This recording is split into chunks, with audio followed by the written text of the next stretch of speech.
같이 말씀의 제목을 읽어보겠습니다. 너희 하나님 여호와가 너희 가운데 계시니. 아멘. 너희 하나님 여호와가 너희 가운데 계시니. 우리가 과거에 찬양으로 많이 불렀던 말씀이기도 합니다. 너의 하나님 여호와가 너의 가운데 계시니 그는 구원을 베푸실 전능자시라. 그가 너로 인하여 기쁨을 이기지 못하시며 너를 잠잠히 사랑하시며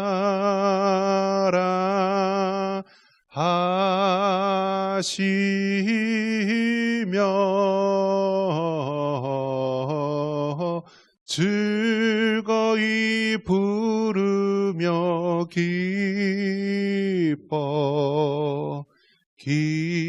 기뻐하시리라.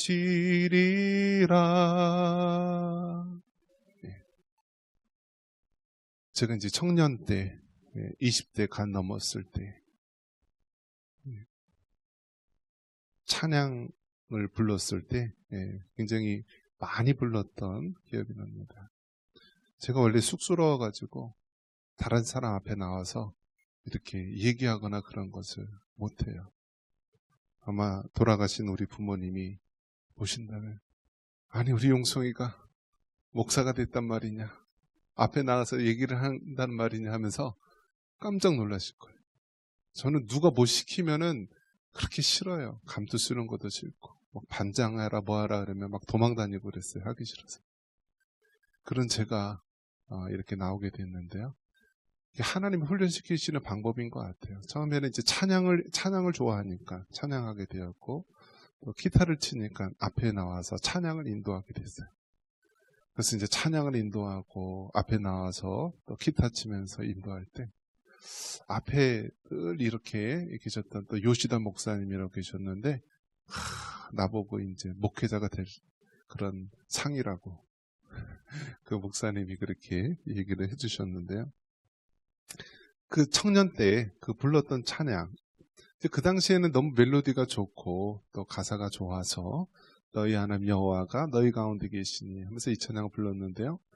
이제 신학을 공부하고 성경 말씀을 깊이 연구하면서 보니까요, 이 찬양이 이 말씀이 나오게 된 배경이 어떤 상황이냐면 곧 있으면 이스라엘이 멸망할 상황이에요.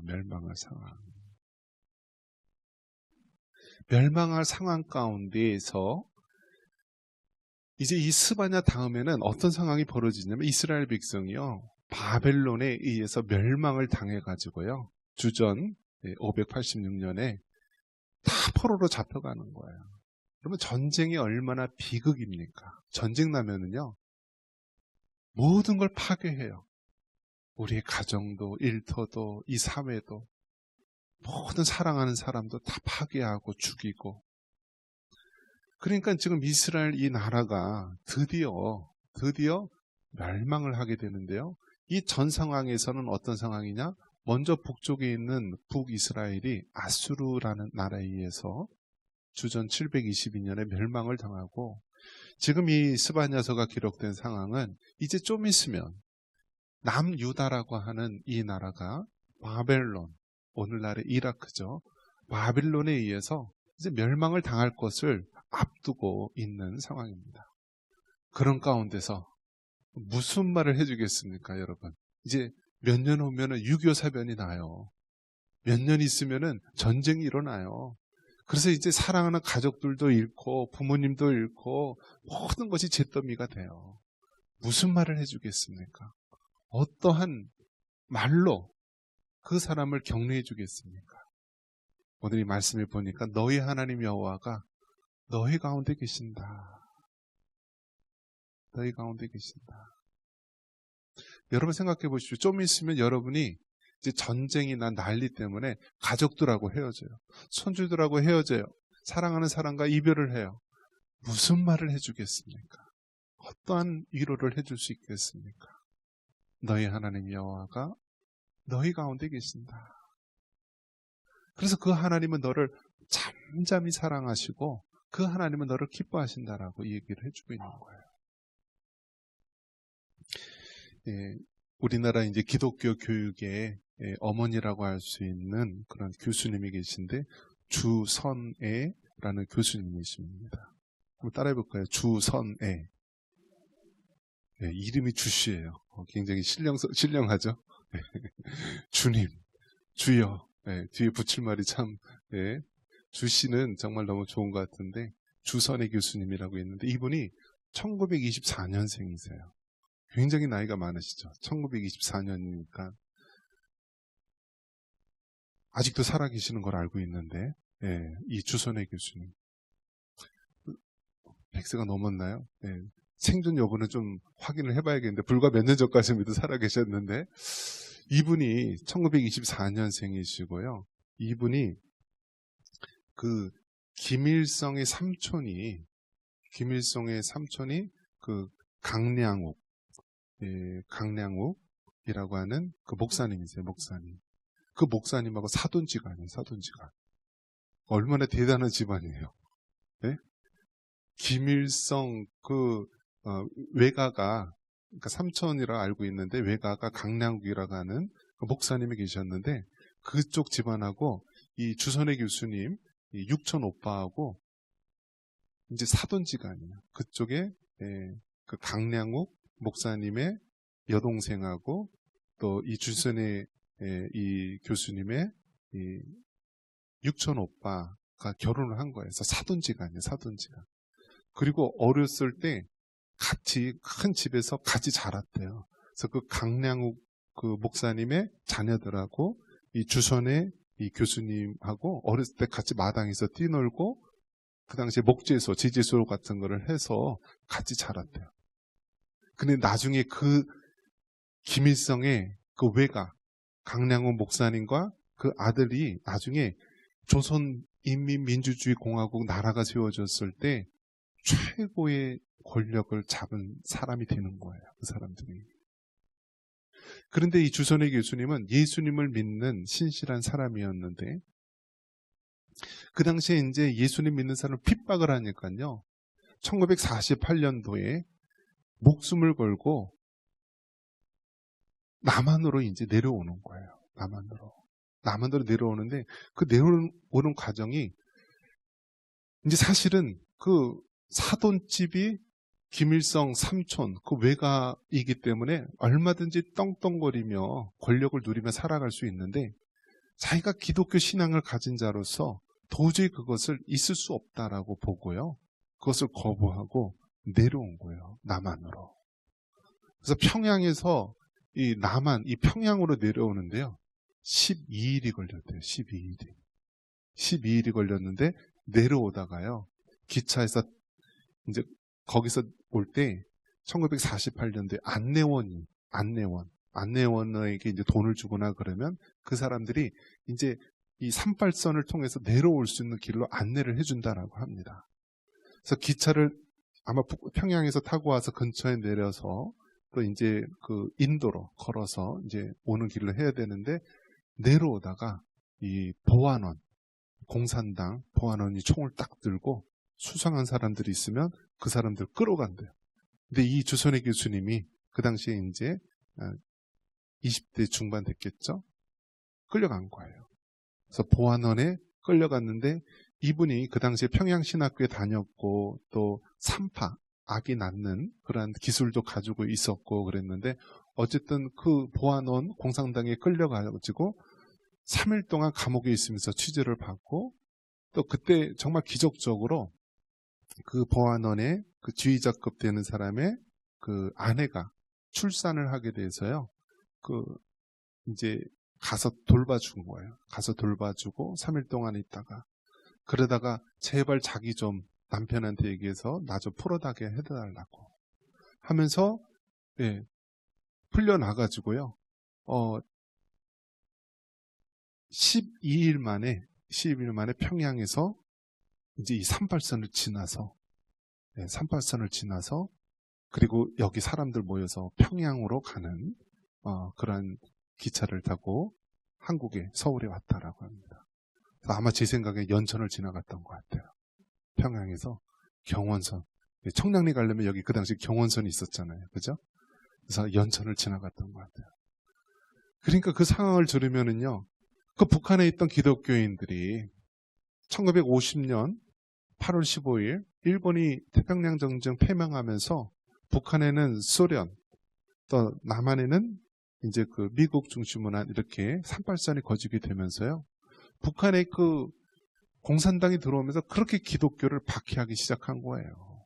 박해하기 시작했어요.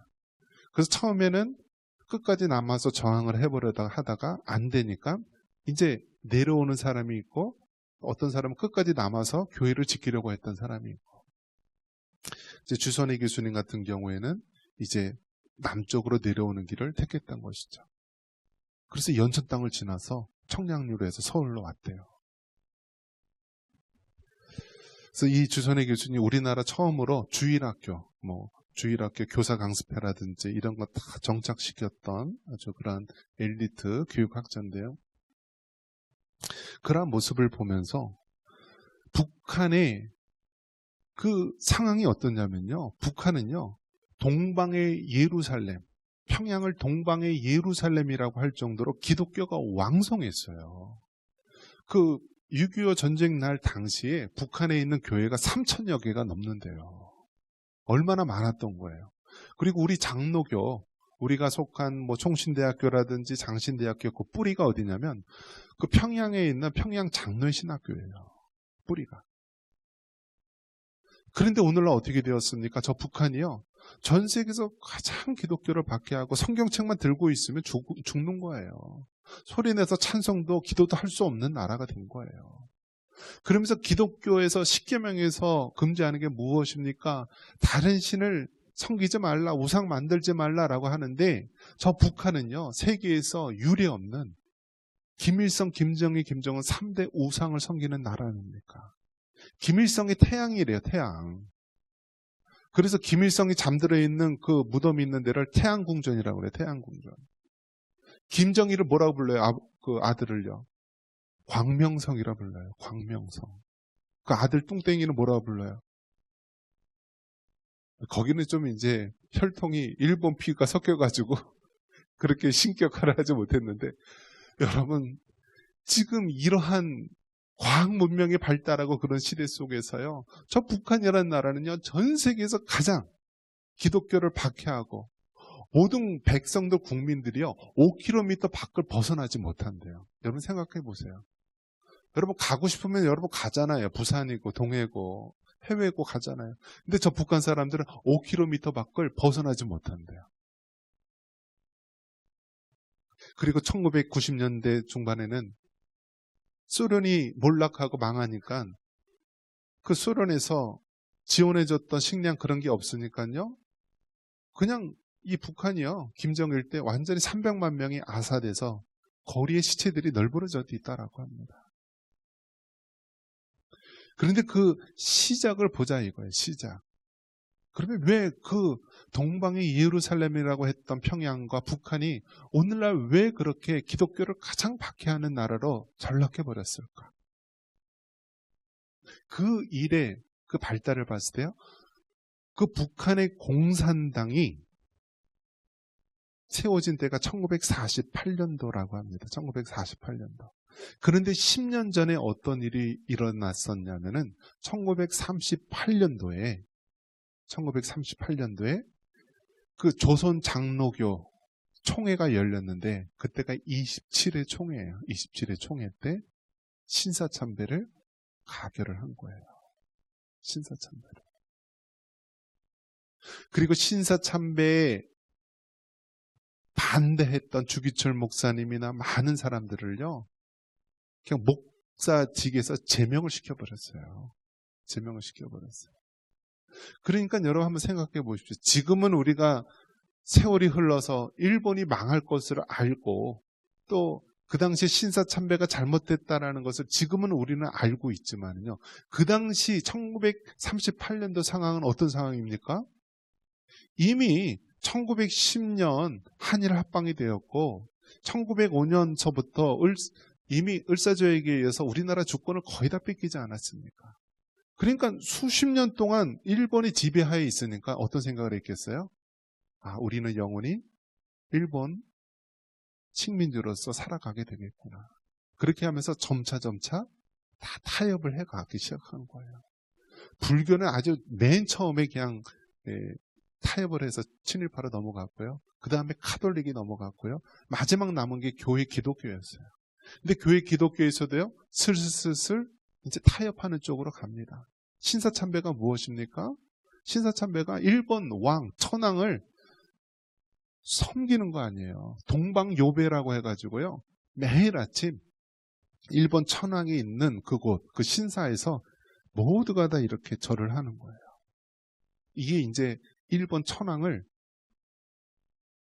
신으로 섬기는 거예요. 그러면 우리가 지금 우상숭배다고 잘못했다고 얘기지만 그 당시에는 기독교 내에서 교회 내에서 결정을 해야 됐어요. 어떻게 되느냐. 신사참배를 어떻게 우리가 해야 되느냐. 근데 결국 1938년도 그 총회에서 제27회 총회에서 결국 신사참배를 하도록 통과됐어요. 그러면서 무슨 발표를 하게 됐습니까? 그 신사참배에 대해서 이제 그 당시에 신사참배를 합리화하면서 이런 발표를 했다라고 합니다. 1. 신사참배는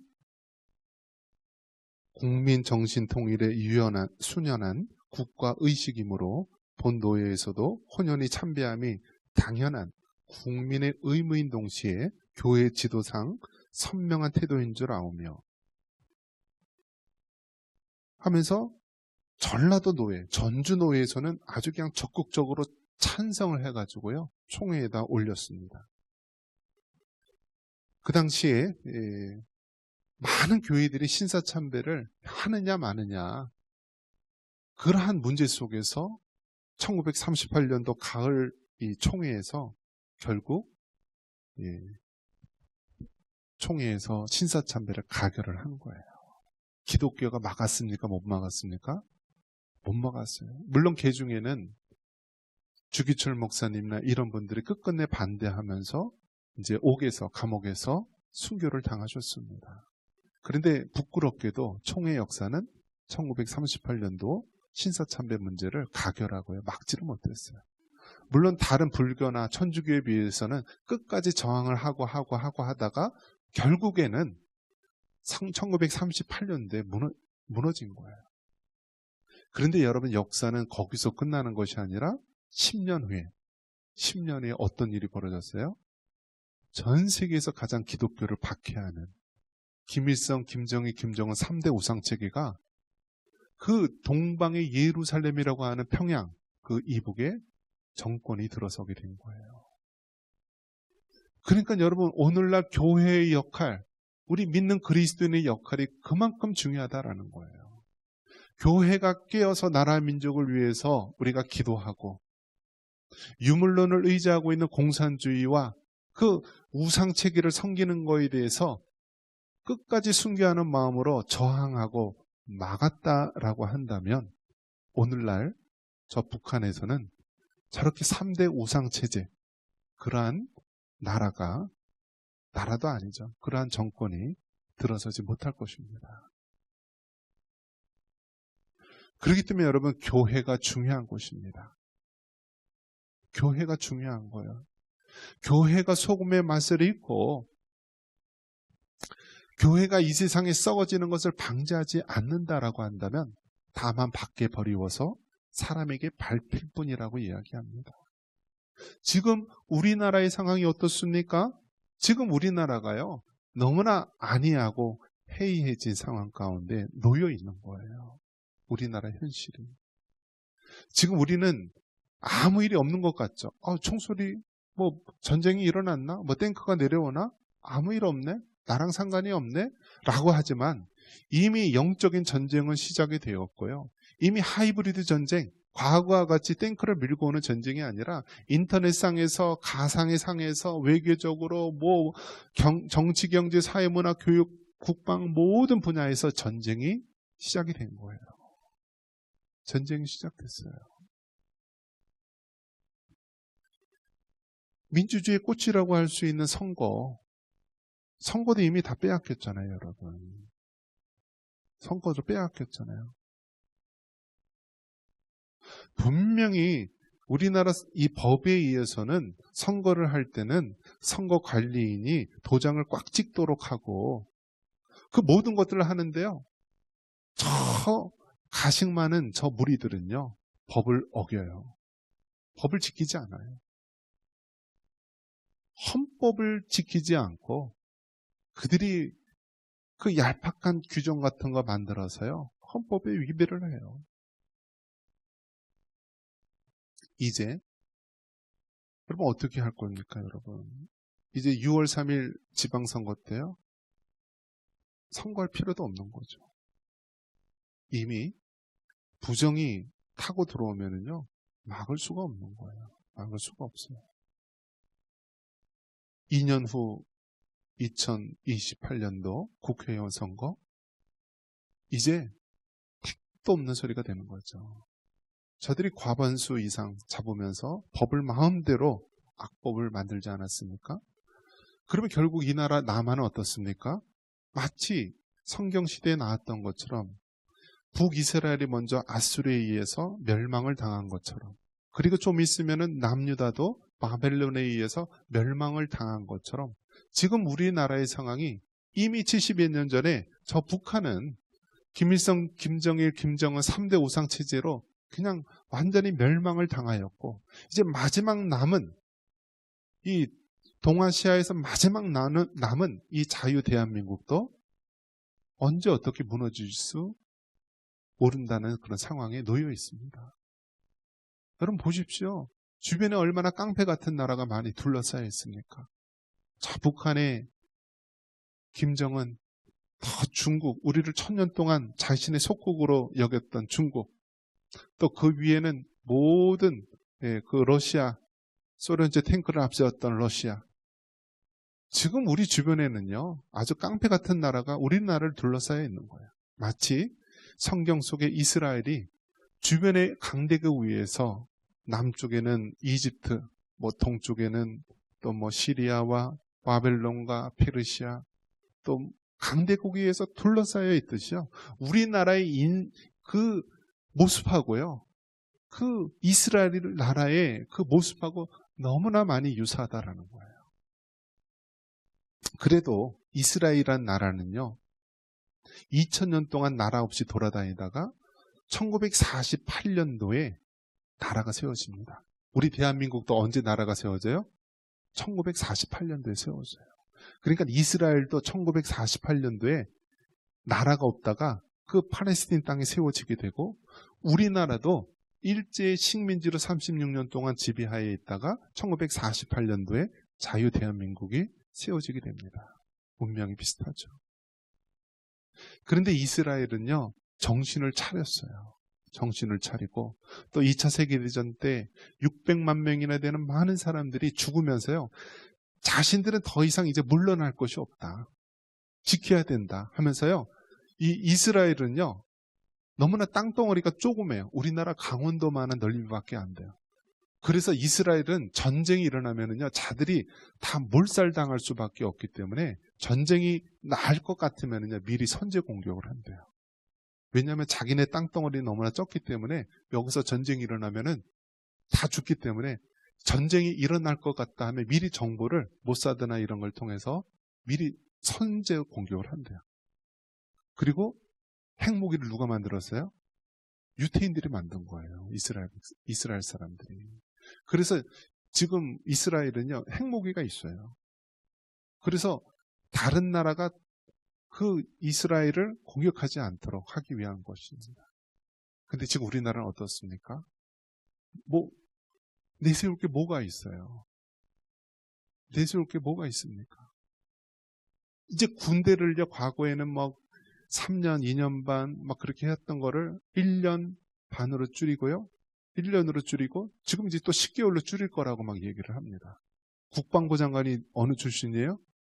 방위 출신이래요. 아무것도 모르는 거예요. 뭐 작전이고 뭐가 하나도 모르는 거예요. 개념이 없어요. 완전히 지금 군대가 오합지졸이 되는 거예요. 오합지졸이. 이런 가운데서 지금 우리나라를 어떻게 해야 합니까?